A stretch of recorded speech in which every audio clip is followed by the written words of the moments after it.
The Volvo Tundra stands as one of automotive history's most intriguing what-if stories, a radical concept car that was simultaneously too bold for its intended manufacturer and ahead of its time for the industry at large.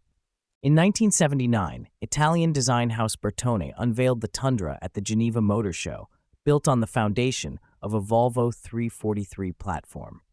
The project emerged from Volvo's commission to Bertone to create something delicious based on their modest family hatchback.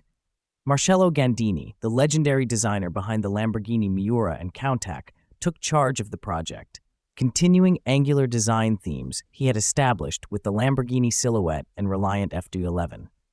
The Tundra's striking wedge-shaped profile embodied the era's fascination with sharp, geometric lines. The design featured revolutionary elements, including a floating roof effect achieved through pulled-down rear-side windows, flush-fitting glass throughout, and remarkably slim pillars. An offset front grille, intended to simplify number plate housing, created a distinctive asymmetrical appearance that proved controversial among critics. Mechanically, the Tundra retained the 343's modest 1.4-liter, four-cylinder, Renault-sourced engine, producing 70 horsepower or 51 kilowatts, paired with a four-speed manual transmission driving the rear wheels.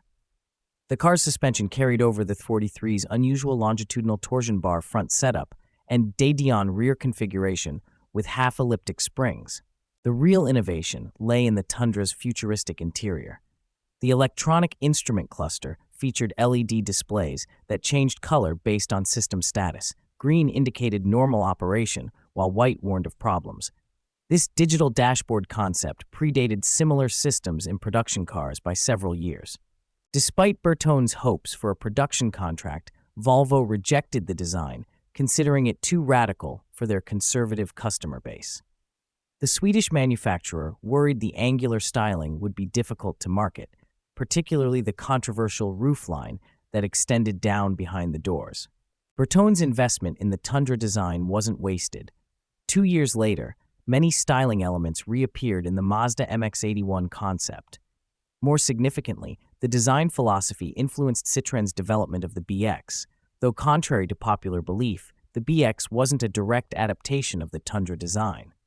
Both cars emerged from the same design house during overlapping development periods, with Gandini working on Citroën's XB project while simultaneously creating the Tundra. The Tundra's influence extended beyond its immediate rejection.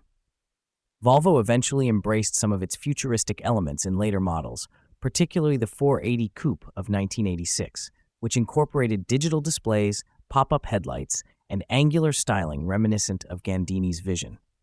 Following Bertone's bankruptcy in 2014, the original Tundra concept became part of a 76-car collection sold to the Volandia Museum in Milan for €3.5 million. Today, visitors can observe this preserved piece of automotive might-have-been history, a testament to the bold vision that was perhaps too advanced for its time, but prophetic in its embrace of future design trends like floating roofs and wraparound glazing that became fashionable decades later.